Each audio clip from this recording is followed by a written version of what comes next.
So I'm Rob Watson, and I've been involved with stuff around community radio for quite a while now, setting up various stations, working nationally to help community media, and at the moment I'm working with a couple of groups like Ramadan Radio in Leicester as well. And it's kind of timely that we've got this kind of big social issue at the moment that we're all struggling to deal with. So it's important that we know how to communicate safely. And I want you to think about this as really the first look through the highway code when you're thinking about learning to drive and you're thinking about taking lessons. It's just so that you know what's involved and what's expected of you when you become a driver. It doesn't mean to say that we account for every situation, and it doesn't mean to say that we get it right, that we explain it right, in the best way possible, but it's something that we can look to as a guide and then ask further questions about it based on our experience. So that's start. So the first question is, what is the broadcast code? And it's a legal framework. It's based on legislation that was passed through Parliament, which really looks to things like the standards of programmes, how sponsorship is understood and managed in programmes, things like product placement, fairness, privacy, and protection of the public, both as a whole and as groups within the public as well. It's known as the Ofcom Broadcasting Code, and it's managed and regulated by Ofcom, the UK's official regulator. So if you need any other information or advice, I'm not the expert on this, but Ofcom are.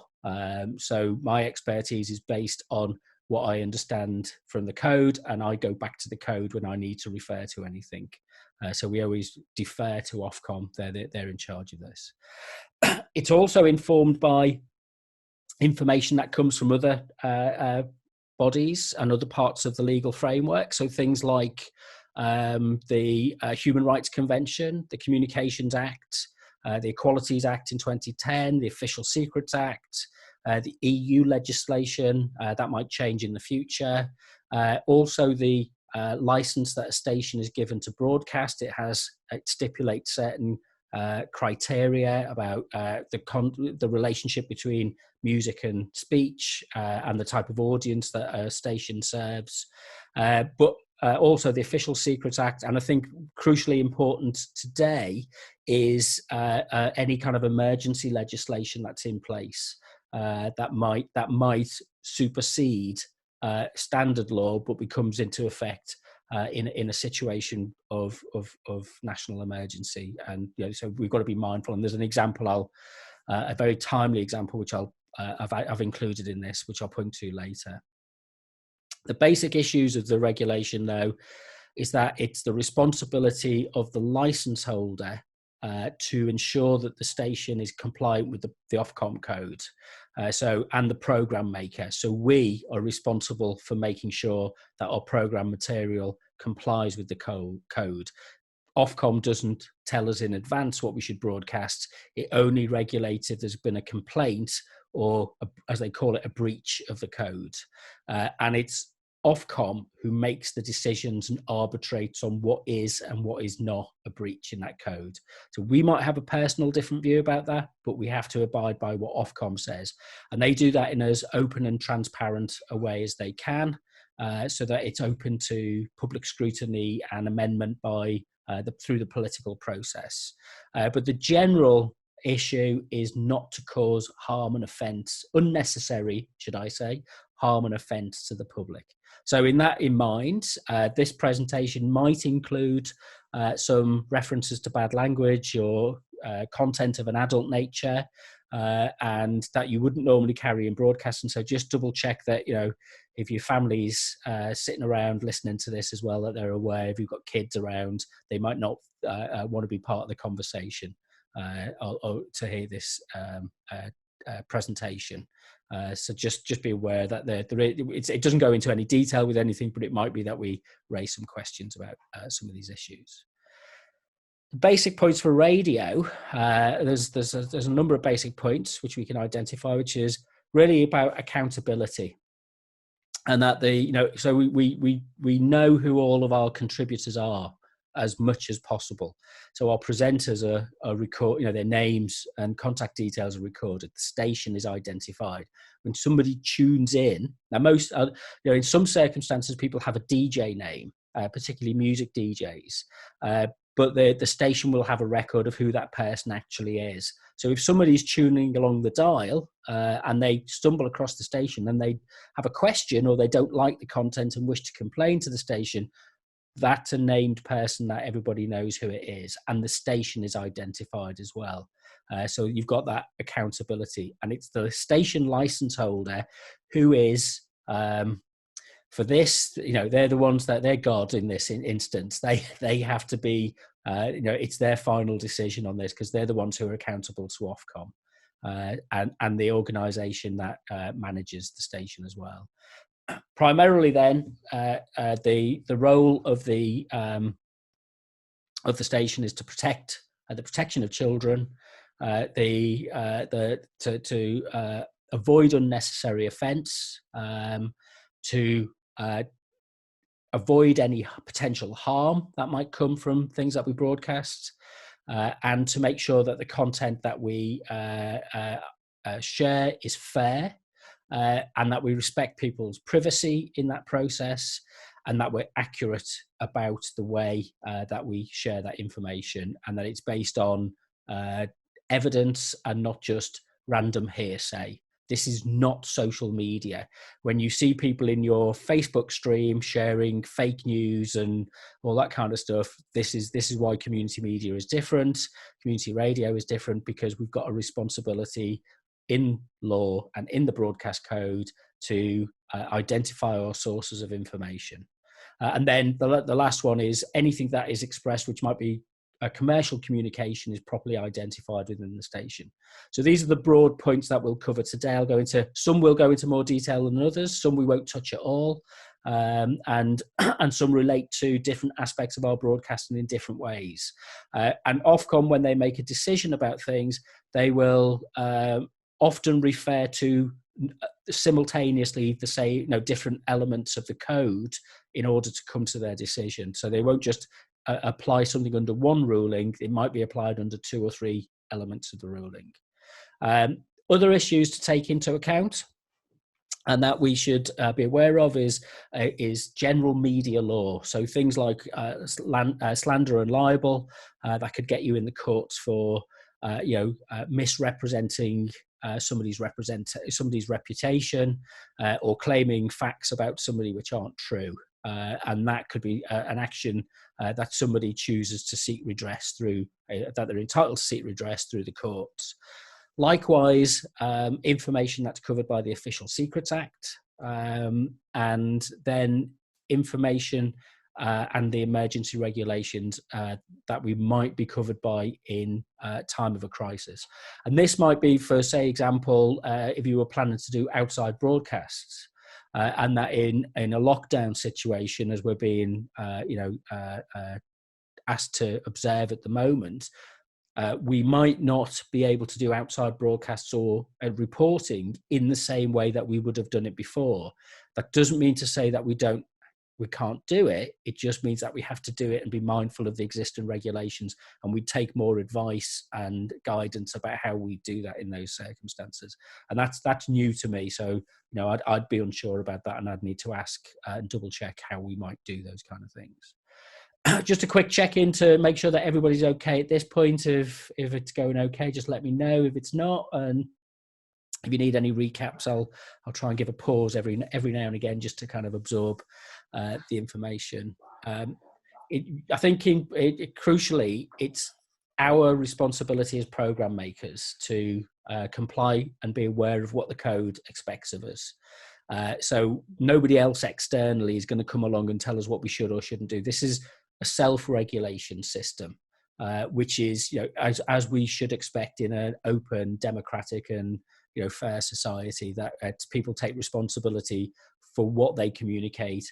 And you can use the classic argument of shouting fire in a theatre could cause unnecessary harm. You have your freedom of speech, but it doesn't extend to reckless behaviour and treating people unfairly. And that's what the kind of legal framework that this is judged within is based on that kind of attitude.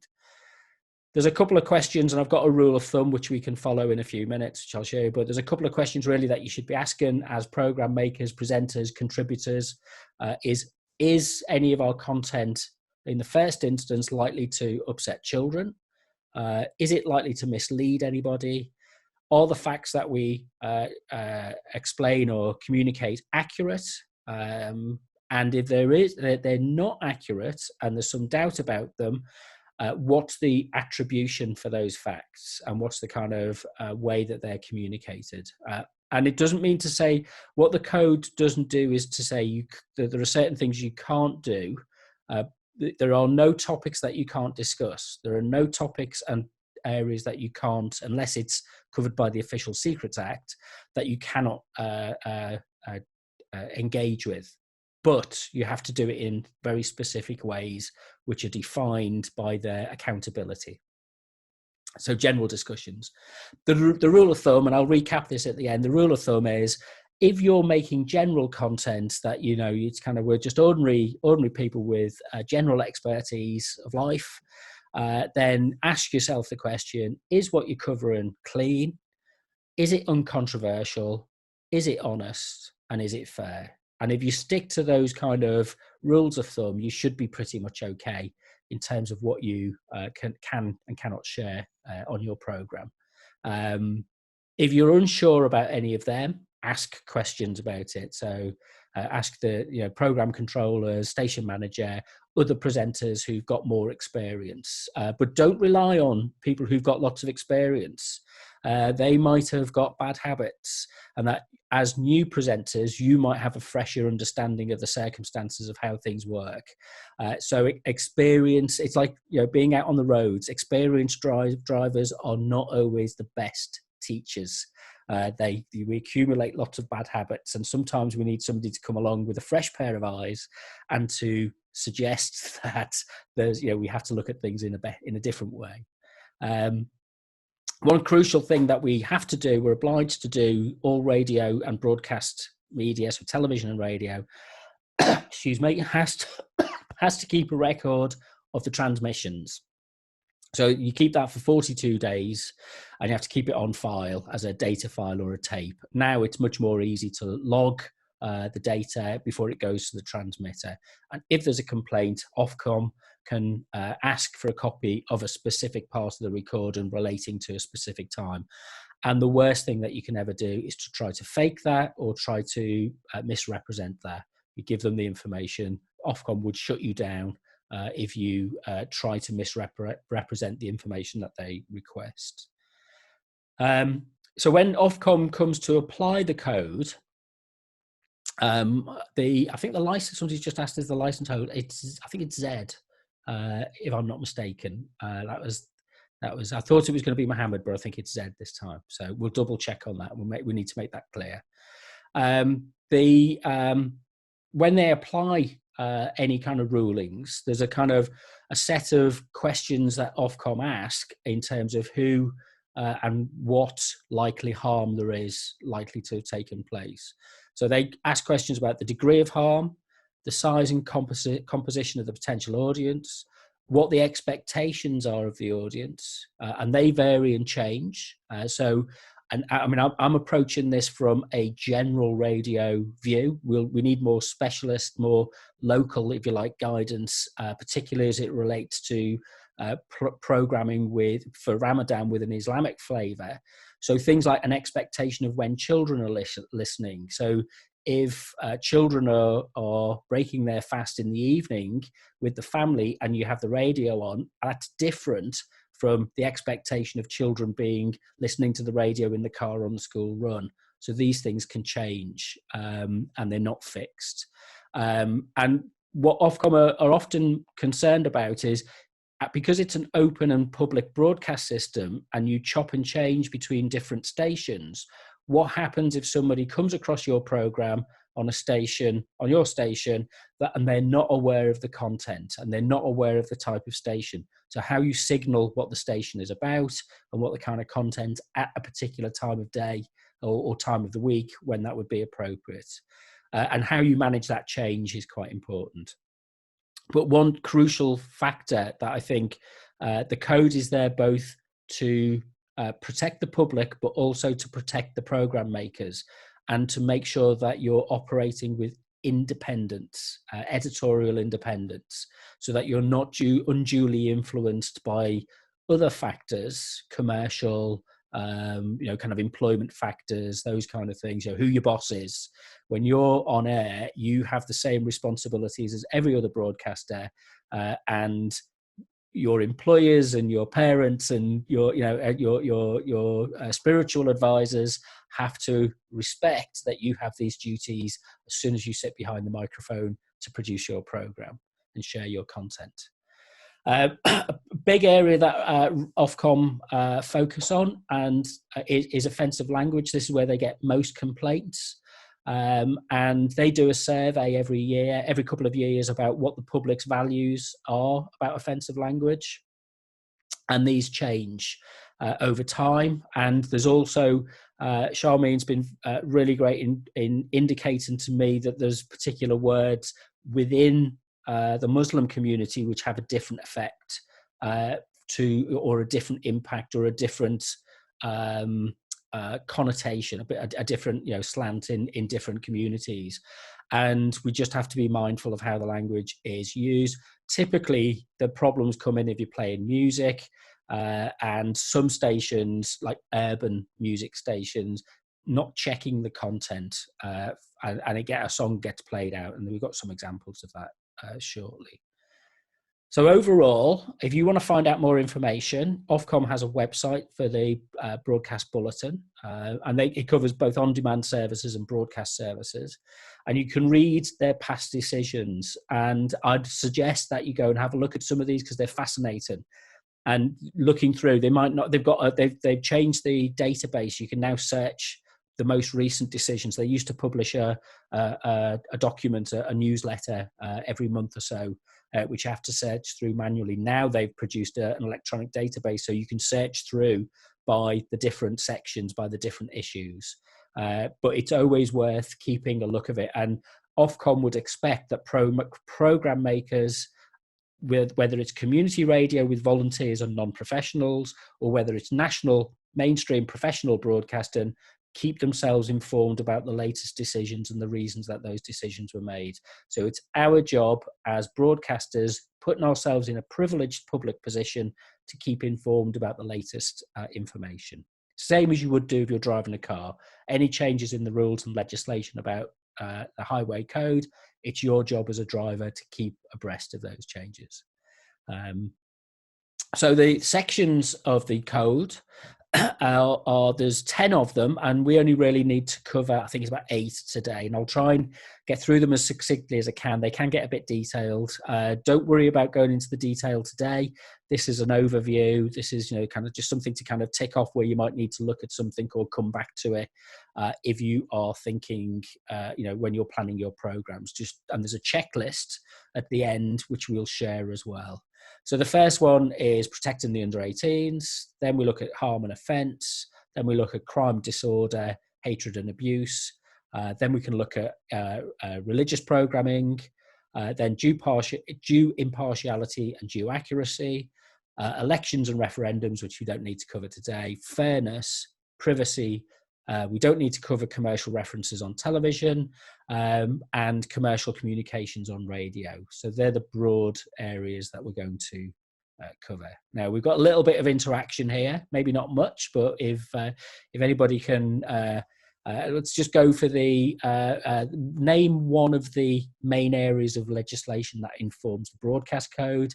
If who's got a keyboard in front of them can type, if you can remember one of them, they'll get a round of applause. And then what's your rule of thumb, or what's the rule of thumb when planning your program? So if anybody's at their keyboard and wishes to join in, I'll hang on for a second to give us a breather. Protecting the under 18s, that's one. Any other ones? And can anybody remember what the rule of thumb is? Is it? Is it? Is it? Is it? Okay. Write it down. Come back to it later. We'll review it later. That rule of thumb should be clean, uncontroversial, honest, and fair. Yes, perfect. That's a round of applause to everybody who's answered those two correctly. I've never done audience participation like this. Just bear with me. So, right, section 1. Really, it's about making sure that people under the age of 18 are protected from any harmful material, whether that's physical, mental, or moral harm. And this is probably the area. Well, every area in the broadcast code is treated equally, but this is probably one area where there is, the most focus, certainly by parents who are often concerned about the kind of content that children might unwittingly access through the radio or through television. And so that means when content is scheduled, it must be if the material is unsuited to children, then it must be presented at a time when it is when children aren't generally available. And the definition of children in this under this section of the code is under the age of 15 years. There's two links. There's 18 and 15. One is for things like competitions and permission to engage in programs, but 15 years old is generally decided about when it's what kind of children we're focusing on. And when you're looking at the content, somebody's asked a question about what would happen in a situation where the children are being kept at home. Program makers must now be mindful. So often Radio 4, for example, would do a drama in the afternoon, and it might be a romance-based drama, and there might be, there has been known for Radio 4 to transmit, there's been swearing in a drama, and there's been romantic scenes in a drama, let's call it like that. I think Radio 4 will be checking the content, because children aren't normally part of the Radio 4 audience, and they're not normally at home in the afternoon, so they would be not likely to be listening to this content. But at the moment, the BBC will probably be reviewing the availability of that content and just checking for it, because children are now locked at home and not able to, and if you're listening to the radio, it might be something that you didn't expect or anticipate to be on. So you might, try to find, and whose responsibility is that? Is it the listener's responsibility to check in advance, or is it the program makers? Ofcom's very clear, it's the program makers' responsibility to check that. So the circumstances can often change. What was relevant 2 weeks ago is not relevant today, and Ofcom will apply what is relevant in the circumstances of the moment. So the things like the number and age range of the children in the audience, things like school holidays, weekends, the start time and the finish time of the programs, and the nature of the channel. The kind of, if you're listening to a station which is broadly family-based and presents itself as that, or if you know that a station's an urban station, but that's no defence. Ofcom doesn't take into account the nature. You're still expected, even if you are, if you like, an adult-focused station with playing kind of adult interest material, then you're not allowed to play material that is likely to be heard or could be heard by children during the daytime. Couple of rules of thumb is there is no watershed in radio. So unlike television, which is 9 o'clock, where the content can start to change to more adult material, murder dramas, kind of, I don't know, I don't watch much television. Everything I watch is on Netflix these days. I can't remember what the TV scheduling's like, but there is no watershed on radio. It's really, because as a child, I remember going to bed in the evening and listening to phone-in programs. I shared a bedroom with my brothers, and we'd listen to one of the talk shows and the phone-ins. So often young people can be listening to content later in the evening as well. So thinking about particularly when they're likely to be listening. And in children's programming, The expectation is that there's no portrayal of drugs, smoking, solvents, and alcohol, no violence and dangerous behaviour, no offensive language, and no sexual material, and then also no demonstrations of things like exorcisms and occult practices, unless it is part of editorially justified as part of, say, it was a program that was teaching children about the dangers of violence and dangerous behaviour, or it's in a dramatic context where the dangers of that are explained. So these rules are kind of, all the way through the code, it depends on the context. But if you're having a conversation, and this has happened many times in some stations where people are having I think Radio 1 a few years ago got into trouble for this, of somebody slips in a reference to, I don't know, smoking a joint, smoking marijuana in the breakfast show. That is the kind of thing that Ofcom thinks is, quite rightly thinks is irresponsible, because it's a reference at a time when children might be listening, and particularly if it's a program and a station like Radio 1, which is targeted and aimed at children. So it's, we're being careful about that. Some areas where the kind of stations have come into problems with this, and that Ofcom has sanctioned them and adjudicated against them, is particularly language stations. And there was one station, Sign FM in Doncaster, which only last year, December 2019, played in a music mix that had 60 swear words in it, and it went out during the daytime. And so there was a complaint, and the station was cited as a breach, and the presenter left the station, stepped down because of the error. And at the end, we'll look at what happens if something does go wrong. When do you apologise, and at what point do you feel that you need to let Ofcom know that there's been a problem of what you've done to remedy it. Likewise, presenters talking on a Sunday afternoon dropped in, maybe unbeknown to them, that they kind of did it, but you've got to be on your guard to make sure that you're checking that the kind of content is safe.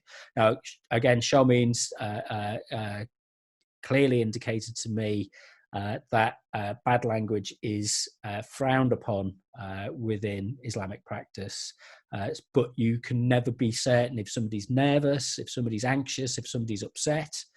It's dependent on the context, and so Ofcom won't be so quick to judge if there is a strong public interest reason that somebody has used a particular language, as long as it's justified by the context. Section 2 is harm and offence. And the crux of this is that, there should be no attempt to mislead the audience. Everything that we're doing is above board and fair, and that any factual information that we report is explained clearly and well, and it's justified by you can cause offence. We have a right to offend people, and we have a right to be offended, but it's within what context. And usually there's a lot of comedy, certainly on TV, comedy programs, where there is a kind of, you're expected to be, and there's a thrill of watching something where, you come out of it offended. That's part of that's how, kind of how we let off steam together, kind of we share our, kind of anxieties, if you like, by using comedy. But that's in a context where there is an audience that is laughing. But at the same time, harm and offence, if it's just a casual reference in a discussion that's targeted at somebody who doesn't have a right to reply, then that's where Ofcom adjudicate against that kind of behaviour. So there's a whole series of material that they suggest that we have to handle very carefully or avoid altogether. So that's offensive language, violence, sex, sexual violence, humiliation, distress, violation of human dignity, discriminatory treatment or language on the grounds of age, disability, gender reassignment, pregnancy, maternity, race, religion or belief, sex and sexual orientation, marriage and civil partnership status. They're the kind of general things which are defined through the Equalities Act as well. So it's just and there's an example which I'll show you in a bit, which kind of they adjudicated against. Section the section is also covers section 2 issues that might condone or glamorize violence or dangerous behavior or antisocial behavior. And this is outside of the remit of children's programming. But if there's a conversation on, a phone in, or a conversation between some presenters, and somebody suggests that, I'm getting fed up with this lockdown, let's all go down to the clock tower in Leicester and, let's show them that's incitement to disruption. And you'll have the police knocking on your door because it's incitement. And it's you. So you're not only breaking the broadcast code, you're breaking you're actually it's a criminal offence. The other area which you kind of don't cover unless it's really bound up with, and you're talking to an expert, a medical or expert or a professional who's got lots of experience in this area, is areas to do with suicide and self-harm. That you do not put that in, make casual references to that, and unless you're well informed about these issues, then you rely on the expertise of people who are practitioners to broach those subjects.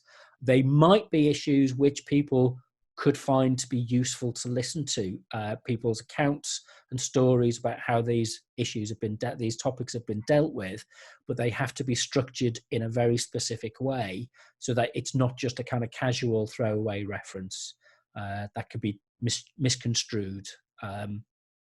So there are a couple of other sections: exorcisms and the occult and the paranormal. There's a caveat to covering things in that area, which is as it relates to religious practice, hypnotic and other techniques. There's clear regulation about them. Shouldn't really cover radio, I don't think, but it might be something that is worth just double checking on if there's any suggestion of conversations in those areas.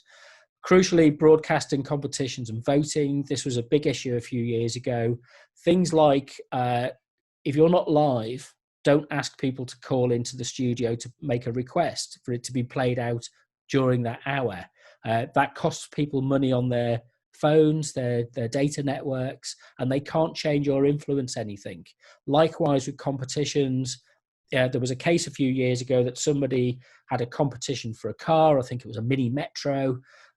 We must be going back some time if it was a metro, but they had this prize and it turned out to be a toy, a small metal toy car. Quite rightly, the complainant was backed by Ofcom, and the fine was that the station and the presenters on the station had to pay the equivalent value for a real car of that kind. So they were left significantly out of pocket on that basis. So you're being fair and transparent with your audience, with your listeners. So anything that you do has to be described accurately, and you can't change the rules halfway through. So if you suddenly decide that you're not getting the kind of response that you wanted to, often what happens is you only get one or two people ringing in.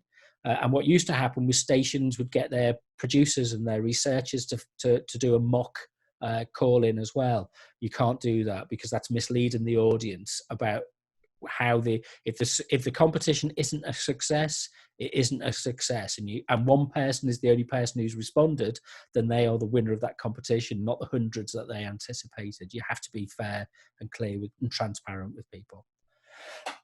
Going back to the issue of language, and the change in values. There's a song, a very famous song, which in the 1960s was very popular by a band called Blue Mink, called Melting Pot. And it was played out recently on a station in Doncaster, I think. And there was it wasn't put into context. And if you listen to the lyrics of that song now, you realize that they are very outdated. And some of the terminology in the 1960s, it was socially acceptable. There was the intention was a positive message of inclusion at the time, but it hasn't worn well with time. And likewise with other expressions that we may use or we might have grown. Now, my parent, my mum, she has a use of language which is a little bit more old-fashioned than maybe my language, and my language is a little bit more old-fashioned than kind of my nieces and nephews. So these things change, and the context is specific. But it's just be aware that it's not fixed, and that words and phrases that we use are quite important in the way that we play material out and describe things and talk about things. So the section 3 is crime, disorder, hatred and abuse. And this is really to make sure that there's no incitement to commission crimes or to lead to disorder, and content which itself amounts to a criminal action or disorder. So it's being very clear about making sure that the discussion or the information that's being related is not insightful, hateful, or an incitement to things like terrorism or other forms of criminal activity. And particularly things like hate speech, being sensitive and making sure that you've checked the content that you're using in your program, particularly if it's pre-recorded, to ensure that it doesn't contain material that can be considered as hateful or abusive. And the definitions for that are clear by Ofcom. It's not our job to question those definitions. We have to fit with the definitions that have been applied by the government through Ofcom. And the definition of terrorism is as in the Terrorism Act in 2000. So that's kind of threatening behaviour against the public or public authorities. Meaning of hate speech is all forms of expression which spread, incite, promote or justify hatred based on intolerance on the grounds of disability, ethnicity, gender, gender reassignment, nationality, race, religion, or sexual orientation. Meaning of crime is anything which is prohibited under law, which you would be imprisoned for or fined. And disorder is anything which would be considered as a criminal offence of civil disorder. So we might be reporting and discussing those things, but it's making sure that the kind of discussion that we have is related to the correct way of expressing that and describing that, rather than simply advocating it as something that people should get behind. We're not here. The Ofcom is not allowing us to bang an ideological drum about unfairnesses in society. If there are unfairnesses in society, we have to report on them in ways which are accurate and impartial, and that's what the next stages cover. So anything which is, the public is to be given adequate protection from anything that is offensive and harmful, and anything that is considered as derogatory treatment of individuals, groups, religions, or communities. So we just make sure that our content and our rule of thumb, should allow us to consider our content in that context. There was a couple of examples in the last year or so with a TV channel where a contributor was, if you like, kind of making comments which were considered and recognised by Ofcom as being hateful. And the station was taken off air shortly after Ofcom's adjudication. And likewise, another station. So when you're using international content, the values can often be different in different countries, and we can't. We have to only consider what the values and the laws are in the UK, because we're broadcasting in the UK. So even if we're getting content from a respected person internationally, we have to be careful. We have to check that material to see that it meets UK standards and Ofcom standards of engagement.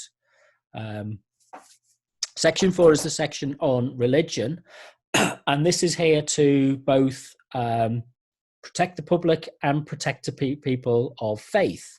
And what they describe is the proper responsibility that we need to exercise in making sure that our programs are suitable, and that there isn't any kind of exploitation of people's susceptibility within the audience. So you're not allowed to make unwarranted and claims about say, for example, the power of your religion. You can talk about it from the position of what it means to you and why you find the experience of value, but you can't say that, if you do this, it will solve all of these problems when there's no evidence there to suggest that it could. The other side is making sure that our programs aren't abusive towards any particular religious views or beliefs, and particularly those between religions and religious denominations. The material that you publish or you broadcast has to be clear, so that your audience knows and it is signaled that they're listening to content which is of a religious or faith-based nature. And I think with Ramadan Radio, it's in the title of the station. So you would expect it to have content in there which relates to matters of faith and matters of religious belief. But as long as it is duly fair to other and unbiased is a difficult word to use, and that one might not be the right word, but it's clear that it's not attacking any other denominations or faiths, then and not offering views by stealth. It's transparent and clear. You can with radio, you can't with television, you can't seek recruits, but you can with radio. So you can ask people to come and be part of your faith and to tell them about the values of your faith. So it is, hence the value of Ramadan Radio in itself. So it's something which you're building a rapport with your audience. Right, this is the point where I always get to, where kind of time starts to run out. A very brief note about a station that got into trouble in Sheffield a couple of years ago because they relayed content which they hadn't checked, and it amounted to an incitement for terrorism. So having the systems and checks in place to double check any content that you take is incredibly important. These tend to be very controversial topics and very sensitive topics for people, but we have to consider them, kind of fairly. Section 5 is due impartiality and due accuracy. And this is really just to make sure that the news that we provide is impartial and accurate, and that it isn't biased or influenced by any other factors, and that it has, and any mistakes that we make are corrected as immediately as possible. If there's any matters of controversy and public controversy, for example, we've had the debate about Brexit, or at the moment the public response to the coronavirus. They are matters of national discussion. We have to be impartial and accurate about that information. So we don't have a view, and you can be impartial over the programming, not necessarily in one program, but over the broad range of your programming. It's probably best, though, as a community radio station, to be impartial within each program. So if you do a phone in, for example, and somebody comes at you, somebody's on the station expressing a strong view about the way the government's handling the crisis, either positively or negatively, the job of the host and the presenter is to be the advocate of the other side of the coin, if you like, to put the point of view where it might be expressed, or invite the public bodies on. So if if members of the public are unhappy about the response that the police or the health authorities are given in to manage the situation with going through at the moment, then we have the opportunity to invite representatives and their spokespeople onto the programs to discuss these things. So we're not being biased in any way. We're not being partial to one point of view or the other. You can present personal points of view, but they're usually clearly authored by an expert or somebody who's got a record of working in that area, that they've published material, that they've spoken about this in the past, that they've studied it, they're a scholar in that area. And so it's not just it's not social media where you're allowed to pontificate your own point of view. as much as we'd all like to be able to do that, and I'm sure we often do, but as soon as you open that microphone, you have a responsibility to put your personal views aside and to act in the interests of the audience, to marshal the different opinions. Now, you might be marshalling 2 or 3 different opinions, and that's what makes radio interesting and radio fascinating, that there's debate and discussions, and we extend our understanding through that. A couple of examples where people have got caught up on this is the Jon Snow comment about outside Westminster, the Palace of Westminster last year, when he said that he'd never seen so many white people. That was adjudicated by Ofcom to be perfectly fair comment because it was accurate. It was something he'd not witnessed in that space for a period of time. Another group that did get sanctioned by Ofcom was because they included a plug and effectively an advert for the Morrisons who some kind of breakfast meal offer, and that was part of their news bulletin. Ofcom wants clear separation of these things, so you can't mislead your audience to think that your independent editorial content is actually a commercial, and we'll cover that again in a little bit. Hot off the press today, Ofcom sent an email around.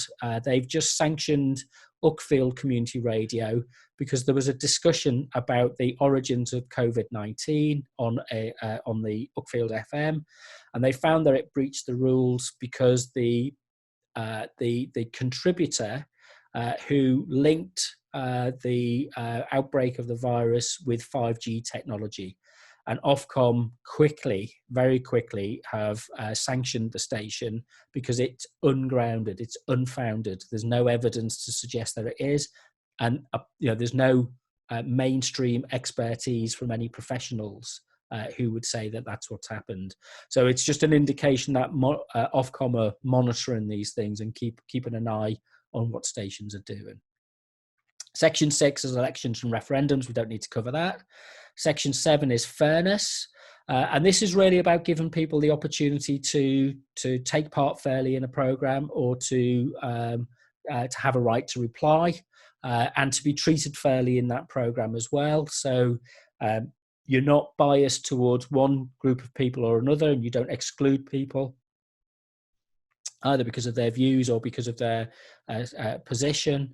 And that unless it's something very trivial, then if it's an element of a program which is serious, then people have the opportunity to be treated fairly.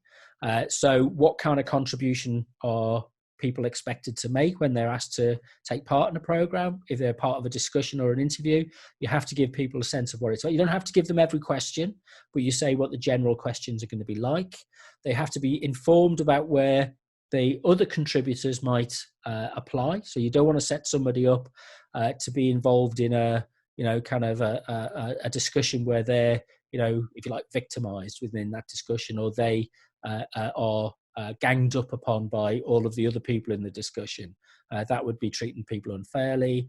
And any significant changes that take place between the recording and the broadcast. So if the program's reconfigured and different contributors are brought in and with different views than that person was told about initially, they have to be informed and their consent given.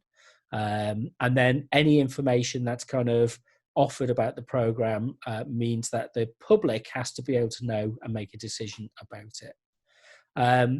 The couple of rules that and I think this is really useful at the moment, is that at the moment, members of the public, their home and family life should be protected. So it shouldn't be revealed without somebody's permission of where somebody lives. You can talk about somebody being from Leicester, but if you're saying, they're in a particular street in a particular neighbourhood, that breaches their rights of privacy.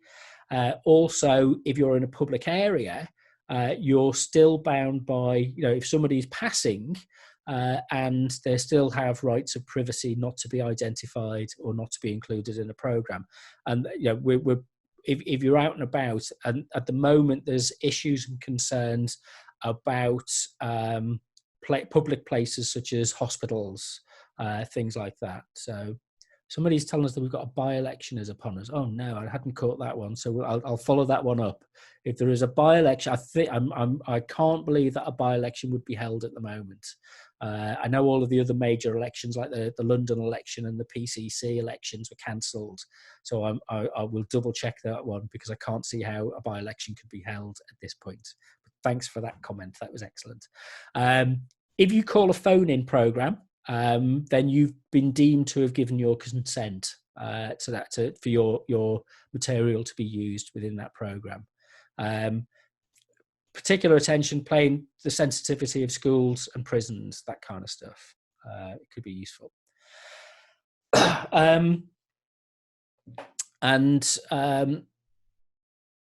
Suffering and distress. I think this is a big issue at the moment in terms of talking to families, and people might want to relate their experience.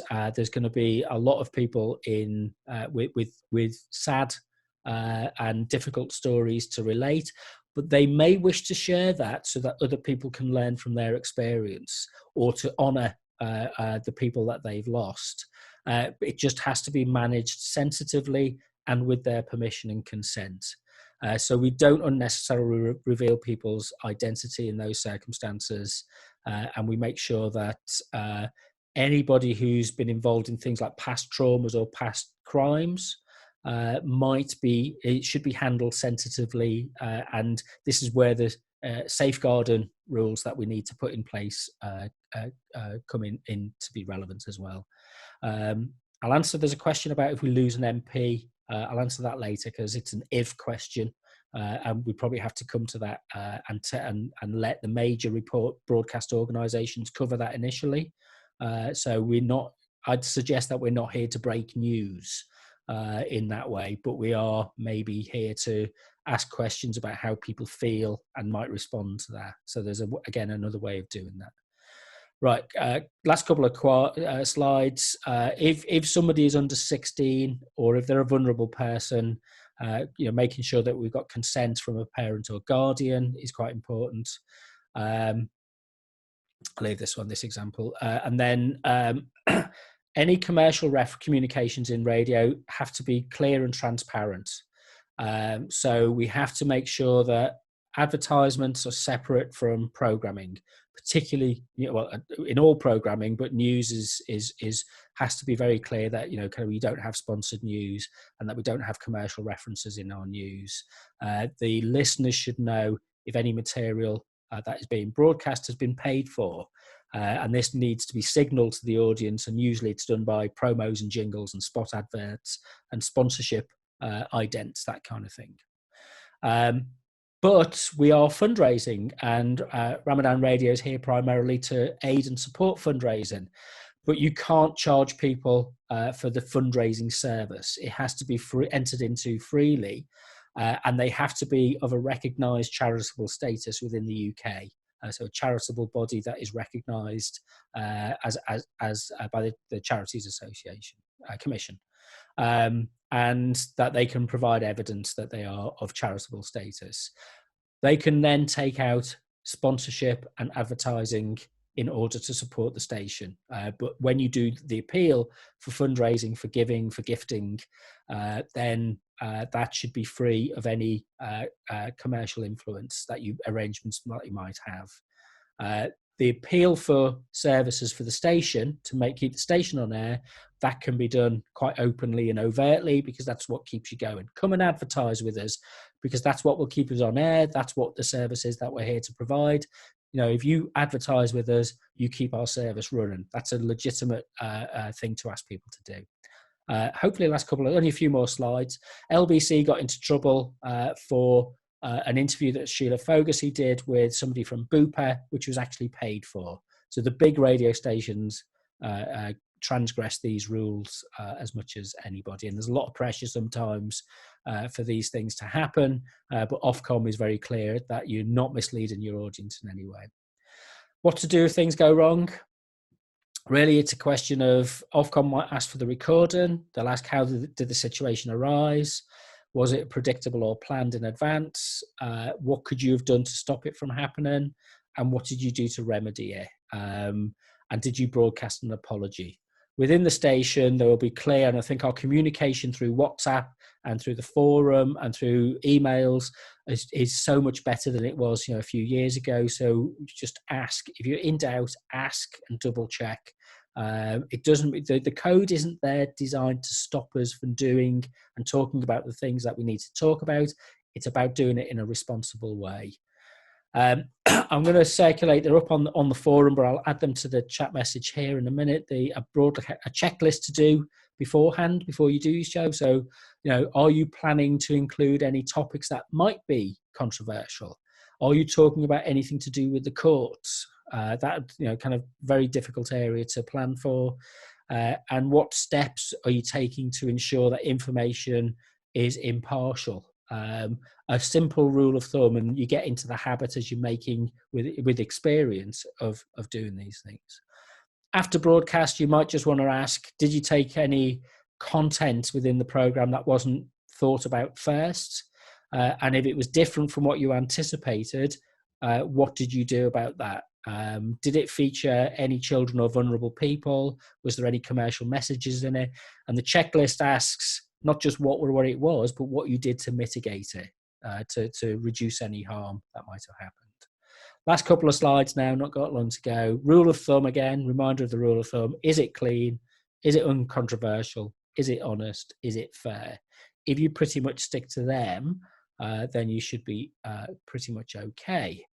A couple of questions just to finish off. If anybody wants to know, who arbitrates on the meaning of harm? Is that down to the station, or is that down to Ofcom? And then how far would you be expected to go to respect a member of the public's privacy? I think we've covered those issues. Maybe things to think about as you're planning your program material. That was the last slide.